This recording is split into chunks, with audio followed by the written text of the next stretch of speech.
नमस्कार, किसान समाचार में आप सभी का स्वागत है। सबसे पहले मुख्य समाचार।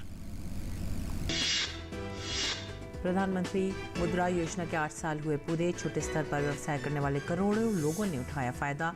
महिला सशक्तिकरण के साथ ही रोजगार सृजन में लिखी गई सफलता की नई कहानी। पीएम ने योजना का लाभ उठाने वालों को किया नमन।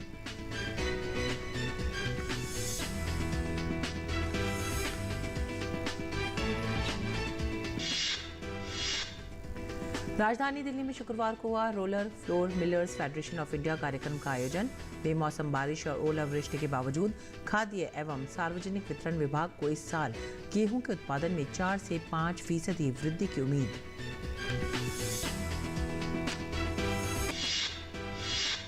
उत्तर प्रदेश के मुजफ्फरनगर में आयोजित 2 दिवसीय पशु मेले एवं कृषि प्रदर्शनी का समापन। उत्तर प्रदेश, राजस्थान, हरियाणा और पंजाब सहित अन्य राज्यों से आए देश के बेहतरीन नस्लों के पशुओं को देखने के लिए उमड़ी किसानों की भीड़।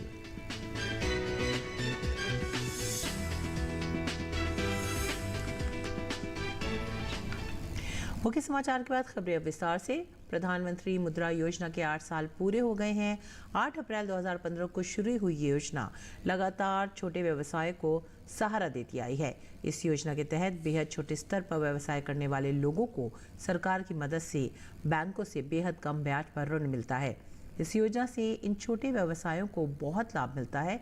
अब तक 23.2 लाख करोड़ की राशि के 40.82 करोड़ से अधिक ऋण स्वीकृत किए गए हैं। लद्दाख में इसी तरह के छोटे छोटे निजी व्यवसाय करने वाले कई लोगों ने प्रधानमंत्री मुद्रा योजना के तहत ऋण लिया था, जिसके बाद इन लोगों ने अपने व्यवसाय का विस्तार किया और अपनी आय को बढ़ाया। साथ ही इन लोगों ने अपने व्यवसाय के जरिए कई लोगों को रोजगार भी दिया। इनमें से कई लोग आगे भी अपने व्यवसाय को बढ़ाने की योजना रखते हैं। आइए सुनते हैं क्या रहे प्रधानमंत्री मुद्रा योजना को लेकर इन लोगों के अनुभव। मैं अरुण मेडिकल स्टोर को चला रहा हूँ। मैंने मुद्रा लोन लिया था। जिस 2015 में मैंने इसको मुद्रा लोन को लिया, उसके आगे मैंने बहुत ज़्यादा काम की, इससे काम कर रहा हूँ और हिमाचल का रहने वाला हूँ मैं। और मेरा वेटनरी का दवाइयों का मैं काम कर रहा हूँ। मैंने इसको 10 लाख का लोन लिया था और बैंक वालों ने मेरे को अच्छी तरह इसको बताया कि ये लोन, इस लोन से इतना जो ब्याज कम है, तो मैंने ये जल्दी से लोन लिया और इसका मेरे को बहुत अच्छा बेनिफिट मिला। इस स्कीम से हर कोई ऊपर उठ सकता है। I got a loan from a Stand Up India scheme from the UCO Bank Kohima. So I applied for it and I got a benefited from this loan a lot. And with all this amount, I could able to purchase all my instruments, all the setups, all these partitions and all these furnitures. So like I bought some lasers and even for dental setups, especially the lasers for facial aesthetics. So these are the things I've benefited from this scheme. Manager ने मुझे guide किया कि आप machinery purchase कर सकते हो मुद्रा loan के थ्रू। जो मोदी जी का लोन है उसके थ्रू मैंने पहले एक छोटी मशीन खरीदी जो कि 4 लाख की थी। उसके बाद मैंने वो लोन चुकता करने के बाद एक मशीन और खरीदी 6 लाख की, जो भी मुझे मुद्रा लोन के थ्रू ही मिली। उससे मेरा बिजनेस यानी कि नियर अबाउट 5 टाइम्स इंक्रीज कर गया और एक्यूरेसी भी बढ़ गई और मेरा जीवन यानी कि और भी सुखम तरीके से मैं जी रहा हूँ। अभी पालन पोषण अपने बच्चों को अच्छे से कर रहा हूँ। तो सरकार की इतनी अच्छी ये योजना है मुद्रा लोन, विदाउट एनी गारंटी है। जो भी आदमी काम करने का इच्छुक है वो बैंक में जाके इस लोन के बारे में पता करे और इजीली मिलता है ये लोन। कोई इसमें किसी गारंटी डालने की जरूरत नहीं है, कोई कुछ नहीं। आपको अपना काम दिखाना है, थोड़ा बहुत जो आप काम कर रहे हो उसके बिहाफ पे आपको लोन मिल जाएगा। प्रधानमंत्री मुद्रा योजना छोटे कामगारों के लिए वरदान सिद्ध हुई है। आइए देखते हैं झारखंड के लोगों के इस पर क्या कहना है। प्रधानमंत्री जी ने जब 2016 में ये मुद्रा योजना को लॉन्च किया था तो हम लोग भी इच्छा थी कि मुझे मिले, लेकिन हम लोग बैंक जाने से कतराते थे कि बहुत डॉक्यूमेंट्स मांगा जाता था और हम लोग फुटपाथ में बेचने वाले हैं तो हमारे पास डॉक्यूमेंट्स की कमी होती थी। फिर भी इस योजना में हमें 50,000 रुपये की सहायता मिली लोन के, मुद्रा लोन के द्वारा। उससे पहले हम लोग साहूकारों से पैसा लेता था, चक्रवृद्धि ब्याज में लिया करते थे, जो कि हमें काफ़ी महंगा पड़ता था। अब मैंने पहली बार 50,000 का लोन लिया बैंक ऑफ इंडिया से, तो बहुत कम ब्याज दरों में मिला मुझे। पहले पूंजी की कमी के कारण व्यापार भी छोटा था और पूंजी जब मिली तो व्यापार भी बढ़ा, जिससे कमाई भी बढ़ा हमारा। आज हम आप देख ही सकते हैं व्यापार बड़ा है पहले से, तो हम लोग 2 भाई लगे रहते हैं इस व्यापार में, और इससे अपना व्यक्तिगत जीवन में भी सुधार हुआ है। बहुत जन को जो लोन मिला है उससे अपना व्यापार में बहुत सा मदद मिला है, व्यापार बढ़ाने में मदद मिला है, और उसे मतलब सुदखोर लोग से बच गया, सूद देने से बचा है। और ये सब काम बहुत आसान से चला जा रहा है। पहले का क्या था, होकर वेंडर्स हमारे जाते थे बैंक में तो 50 तरह का कागज मांगते थे, अभी उतना कागज की जरूरत नहीं। और आइए अब सुनते हैं लद्दाख के मुद्रा योजना के लाभार्थियों की कहानी। मैंने प्रधानमंत्री मुद्रा लोन लिया था, तो फिर मेरा दुकान अच्छा चल रहा है, उससे बहुत फ़ायदा है जी। मैं कहना चाहूँगी और दुकानदारों को भी अगर लोन लेना चाहते हो तो आप लोग भी ले सकते हैं, इसमें बहुत फ़ायदा है। तो बैंक वाले भी हमसे बहुत मदद किया था, तो प्रधानमंत्री मोदी जी को भी मैं धन्यवाद कहना चाहूँगी, इससे हमें बहुत फ़ायदा मिला। मैं गवर्नमेंट ऑफ इंडिया से मैं बहुत शुक्रगुजार हूँ, जो लद्दाख में पीएम मुद्रा के ज़रिए से लद्दाख में बहुत सारे लोन मिल रहा है, जिसकी वजह से हमारे बिजनेस में, हमारे टूरिज्म इंडस्ट्रीज़ के लिए हर तरफ से हमें एक सहूलियत मिल रहा है और हमें बहुत प्रमोशन मिल रहा है। मैंने पंजाब बैंक से मुद्रा लोन लिया है, इससे रोज़गार अच्छा मिलता है और इसमें इंटरेस्ट बहुत कम है और इससे रोज़गार भी अच्छा मिलता है। औरों को भी फ़ायदा उठाना चाहिए और इसमें ना चलने का ज़रूरत नहीं है, इसमें गवाह का ज़रूरत नहीं है। प्रधानमंत्री नरेंद्र मोदी ने मुद्रा योजना पर ट्वीट करते हुए कहा है कि पीएम मुद्रा योजना ने वित्तीय मदद से दूर वर्ग को भी जोड़ा और अनगिनत भारतीयों के लिए सम्मान के साथ साथ समृद्धि का जीवन सुनिश्चित करने में महत्वपूर्ण भूमिका निभाई है। आज जब हम मुद्रा योजना के 8 वर्ष पूरे कर रहे हैं, मैं उन सभी लोगों के उद्यमशीलता के उत्साह को सलाम करता हूं जो इससे लाभान्वित हुए और धन सृजक बने। प्रधानमंत्री मुद्रा योजना केंद्र सरकार की एक ऐसी योजना है जिसका उद्देश्य गैर कॉरपोरेट और गैर कृषि उद्यमियों को 10 लाख रुपए तक लोन की सुविधा देना है। इस योजना का लाभ रांची के भी सैकड़ों छोटे और सूक्ष्म श्रेणी के उद्यमियों ने उठाया है। आज उनका व्यवसाय काफी फल फूल रहा है। झारखंड की राजधानी रांची के डोरंडा बाजार में चंदन कुमार चौरसिया पिछले कई वर्षों से फुटपाथ पर फल का व्यवसाय करते आ रहे हैं।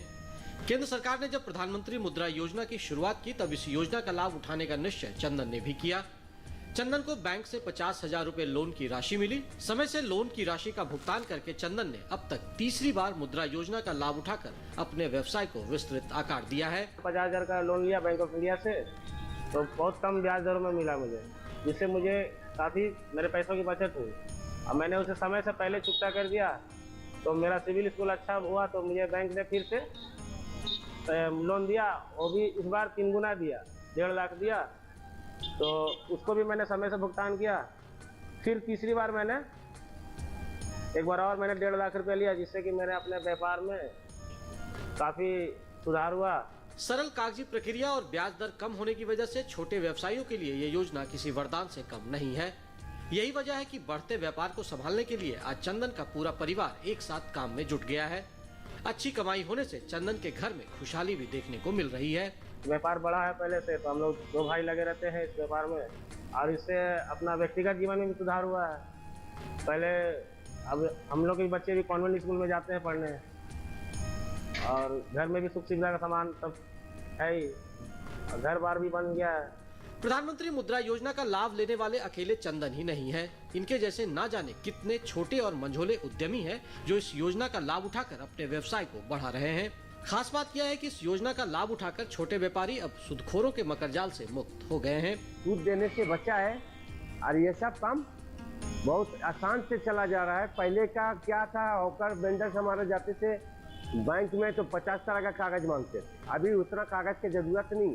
केंद्र सरकार की ओर से आत्मनिर्भर भारत की दिशा में सूक्ष्म और मध्यम उद्योग को बढ़ावा देने के लिए भरपूर प्रयास किया जा रहा है।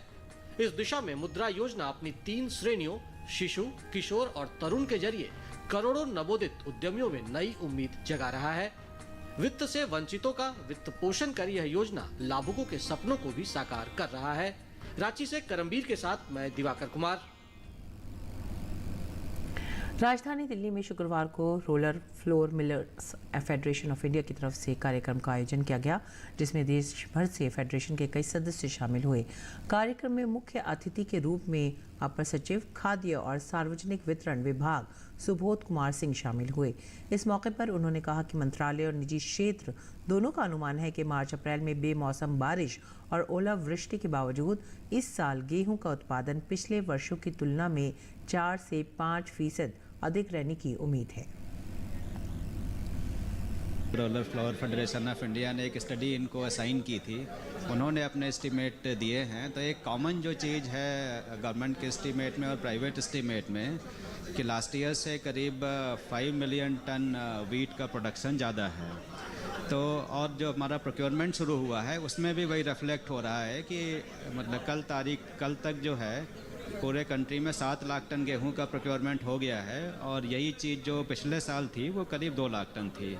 तो लास्ट ईयर से प्रोक्योरमेंट का भी स्पीड बढ़ा है, और तो इससे दिखाता है कि लास्ट ईयर से जो है प्रोडक्शन इस साल अच्छा हुआ है। रुख करते उत्तर प्रदेश का। उत्तर प्रदेश के जनपद मुजफ्फरनगर में आयोजित किए गए 2 दिवसीय पशु मेले एवं कृषि प्रदर्शनी का समापन हो गया है। पशु मेले में उत्तर प्रदेश, राजस्थान, हरियाणा और पंजाब सहित अन्य राज्यों से आए देश के बेहतरीन नस्लों के पशुओं को देखने के लिए किसानों की भारी भीड़ उमड़ी। मेले के अंतिम दिन केंद्रीय मंत्री गिरिराज ने किसानों को संबोधित करते हुए कहा कि किसान देश की रीढ़ है। उन्होंने कहा कि खेती और पशुपालन से बड़ा कोई रोजगार नहीं है। हमारे युवा आज 50,000 की नौकरी के लिए दूसरे राज्यों या दूसरे स्थानों पर जाते हैं। अगर युवा खेती की ओर अपना ध्यान करें और तकनीक के सहयोग से खेती और पशुपालन करें तो नौकरी से बेहतर अपना रोजगार है। और हाथरस में महिलाएं आत्मनिर्भर बनने की ओर तेजी से अग्रसर हैं। जिले के सासनी में स्थित कैनरा बैंक ग्रामीण स्वयं रोजगार प्रशिक्षण संस्थान की ओर से महिलाओं को स्वावलंबी बनाने के लिए बांस से निर्मित वस्तुओं के निर्माण का प्रशिक्षण दिया जा रहा है। बांस की बनी हुई चीज़ों का उपयोग स्वास्थ्य के लिए तो लाभदायक है ही, इसके साथ इससे बनी वस्तुएं टिकाऊ और मजबूत भी होती हैं। महिलाएं बांस से सजावट सामग्री, कप के साथ साथ अन्य उपयोगी वस्तुएं भी बना रही हैं। यहाँ से ट्रेनिंग पूरी करने के बाद वे खुद का कारोबार भी शुरू कर सकती हैं। प्रशिक्षण ले रही महिलाओं का कहना है कि यहाँ हमने बांस से table frame, phone stand, cup, गमले आदि बनाना सीखा है। ट्रेनिंग कोऑर्डिनेटर NK सिंगर ने बताया कि स्वयं सहायता समूह की महिलाओं को बांस से कई तरह की वस्तुएं बनाने की ट्रेनिंग यहाँ पर दी जा रही है। मैं कान्हाजी समूह से अध्यक्ष हूँ। हम कैनरा बैंक से प्रशिक्षण ले रहे हैं और बांस के आइटम बना रहे हैं। उसमें हमने कप और दीवार फ्रेम, टेबल लैंप और बहुत सारे प्रोडक्ट बनाए हैं, जिसको हम आगे चलाना चाहते हैं। अपना कारोबार मतलब अपना छोटा सा कोई भी बिजनेस चला सकते हैं। और आइए बात करते हैं मंडी भाव की। देखते हैं क्या रहा देश भर की मंडियों में भाव।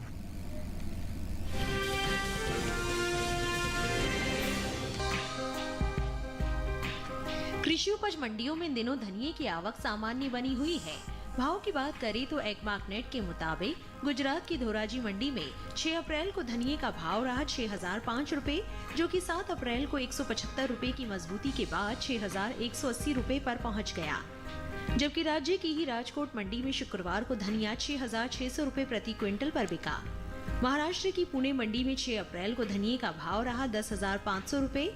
7 अप्रैल को इसके सौदे 500 रुपए के उछाल के बाद 11,000 रुपए पर हुए।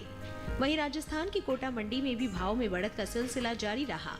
यहाँ 6 अप्रैल को इसका भाव रहा 6,800 रुपए, जो कि 7 अप्रैल को 700 रुपए की बढ़त के बाद 7,500 रुपए पर पहुँच गया। देश में घरेलू स्तर पर मसाले की खेती में गुणवत्ता का विशेष ध्यान रखा गया है, जिसका असर वैश्विक बाजार में भारतीय मसालों की निर्यात मांग पर पड़ा है। हर साल भारतीय मसालों की मांग अंतर्राष्ट्रीय बाजार में बढ़ती जा रही है।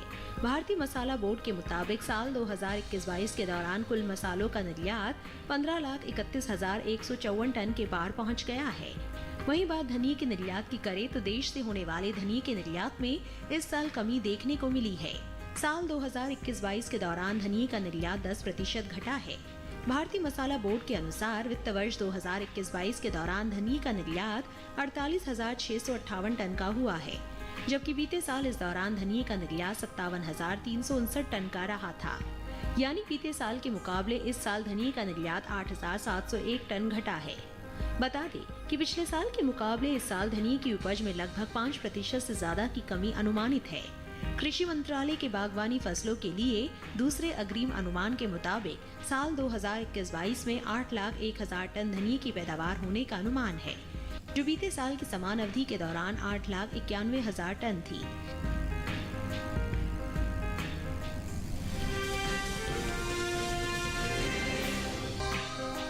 शुक्रवार को ज्यादातर कृषि उपज मंडियों में सरसों के सौदों में उठापटक के साथ कारोबार हुआ।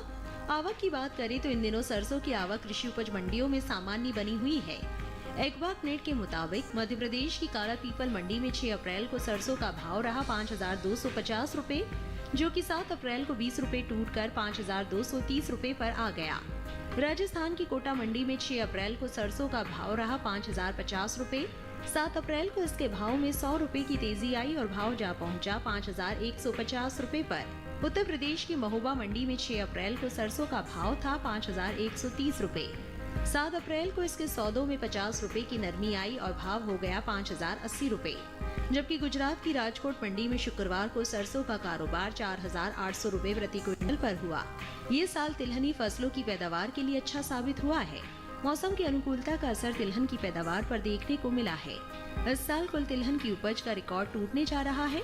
कृषि मंत्रालय की ओर से जारी दूसरे अग्रिम अनुमान के मुताबिक देश में घरेलू स्तर पर कुल तिलहन की पैदावार रिकॉर्ड स्तर पर पहुंच गई है।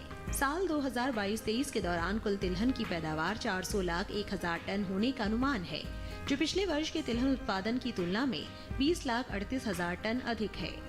जबकि बीते साल इस दौरान कुल तिलहन की उपज 379,63,000 टन रही थी। वहीं बात सरसों की करें तो इस साल देश में रिकॉर्ड सरसों की पैदावार अनुमानित है। कृषि मंत्रालय के मुताबिक साल 2022-23 के दौरान 128,18,000 टन सरसों पैदा होने का अनुमान है, जो पिछले सीजन की पैदावार 119,63,000 टन से 8,55,000 टन अधिक है।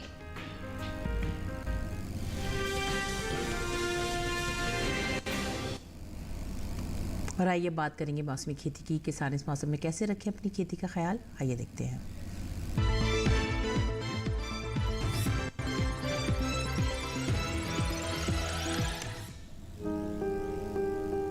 राजस्थान में गेहूं की कटाई कर ले, किसान मूंग के खेत में सिंचाई करे। वहीं बाजरे की रुपाई कर सकते हैं। साथ ही टमाटर के खेत में जरूरी उर्वरक डालें। यहाँ जीरे की कटाई करें। राजस्थान में सरसों के खेत में पर्याप्त नमी बनाए रखें। इसके अलावा चने की कटाई करने का सही समय है। अभी जौ की बुआई कर ले। किसान कपास की बुआई कर सकते हैं। इसके साथ ही मक्के की बुआई करते रहें। राजस्थान में लोबिया की बुआई के लिए समय उपयुक्त है। इस समय मूंगफली के खेत में गुड़ाई कर सकते हैं। किसान पपीते के बागों में सिंचाई करते रहें। यहाँ अमरूद के बागों में भी सिंचाई करें। गुजरात में गन्ने के खेत में जरूरी उर्वरक का इस्तेमाल करें। साथ ही गन्ने के खेत में सिंचाई करें। वहीं धान की रुपाई कर ले। धान के खेत से घास फूस निकाल सकते हैं। धान के खेत में निराई करें। गुजरात में बैंगन के खेत में सिंचाई कर ले। बैंगन की तुड़ाई करने का समय सही है। इसी तरह टमाटर की तुड़ाई कर सकते हैं। टमाटर के खेत में सिंचाई करें। अभी लाल मिर्च के खेत में सिंचाई कर ले। लाल मिर्च की तुड़ाई कर सकते हैं। किसान लौकी की तुड़ाई करे। लौकी के खेत में निराई भी करते रहे। गुजरात में मूंग के खेत में निराई कर ले।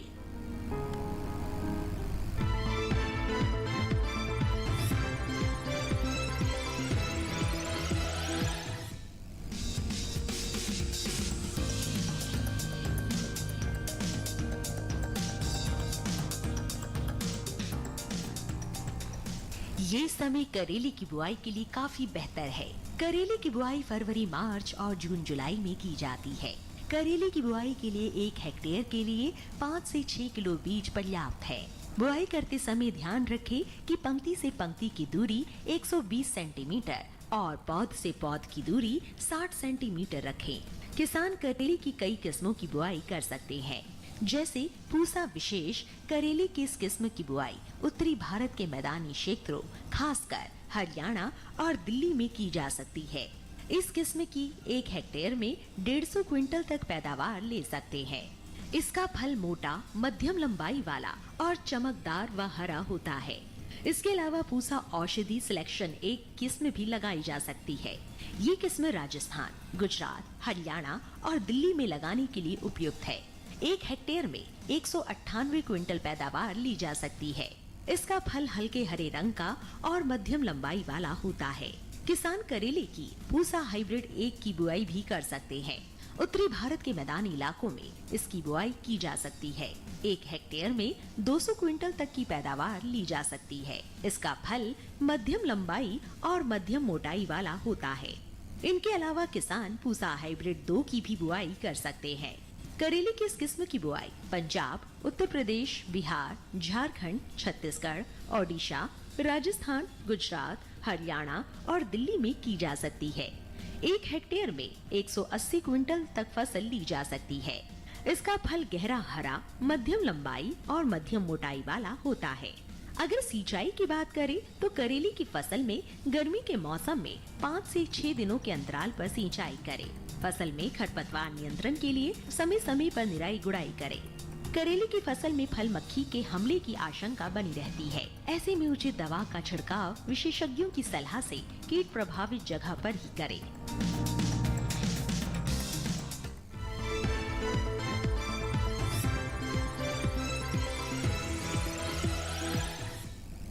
और अब देखते हैं कुछ और खबरें। खास खबर में राष्ट्रपति द्रौपदी मुर्मू ने अपनी असम यात्रा के अंतिम दिन तेजपुर वायु सेना स्टेशन पर सुखोई 30 MKI विमान में उड़ान भरी। पूर्वी वायु कमान के प्रमुख एयर मार्शल SV धारकर ने राष्ट्रपति की अगवानी की। प्रधानमंत्री नरेंद्र मोदी ने सिकंदराबाद में सिकंदराबाद तिरुपति वंदे भारत एक्सप्रेस ट्रेन का निरीक्षण किया। साथ ही उन्होंने स्कूली छात्र और ट्रेन के चालक दल के सदस्यों से भी बातचीत की। प्रधानमंत्री नरेंद्र मोदी ने सिकंदराबाद और तिरुपति के बीच चलने वाली वंदे भारत एक्सप्रेस ट्रेन को हरी झंडी दिखाकर रवाना किया। ये देश की 12वीं वंदे भारत एक्सप्रेस ट्रेन है जो कि आंध्र प्रदेश और तेलंगाना के बीच चलेगी। राष्ट्रीय सुरक्षा सलाहकार अजीत डोभाल ने शुक्रवार को वाराणसी के 2 दिवसीय दौरे के दौरान अधिकारियों संग विभिन्न मुद्दों पर बैठक की।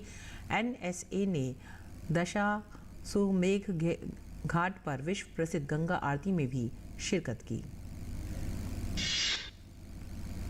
स्वास्थ्य मंत्री डॉक्टर मनसुख मांडविया ने बढ़ते कोरोना संक्रमण के कारण शुक्रवार को राज्यों और केंद्र शासित प्रदेशों के स्वास्थ्य मंत्रियों के साथ समीक्षा बैठक की। देश के पिछले 24 घंटों में कोरोना के 6,155 मामले दर्ज किए गए हैं। देश में डेली पॉजिटिविटी रेट इस समय 5.63% है, जबकि वीकली पॉजिटिविटी रेट 3.47% है। केंद्रीय मंत्रिमंडल के रसोई गैस मूल्य निर्धारण के संशोधित दिशा निर्देशों को स्वीकृति देने के बाद मुंबई में CNG और PNG दोनों सस्ती हो गई हैं। उद्योग और आंतरिक व्यापार संवर्धन विभाग इस वर्ष 31 मई तक नवीनतम राष्ट्रीय स्टार्टअप पुरस्कार 2023 के लिए आवेदन आमंत्रित कर रहा है। इसमें स्टार्टअप को 20 श्रेणियों में पुरस्कृत किया जाएगा। दिल्ली के टिकरी कला इलाके में PVC बाजार में एक प्लास्टिक के गोदाम में भयंकर आग लग गई। सूचना मिलते ही दमकल विभाग की 25 गाड़ियां मौके पर पहुंच गईं। इसी के साथ ही हमें दीजिए आज्ञा। नमस्कार।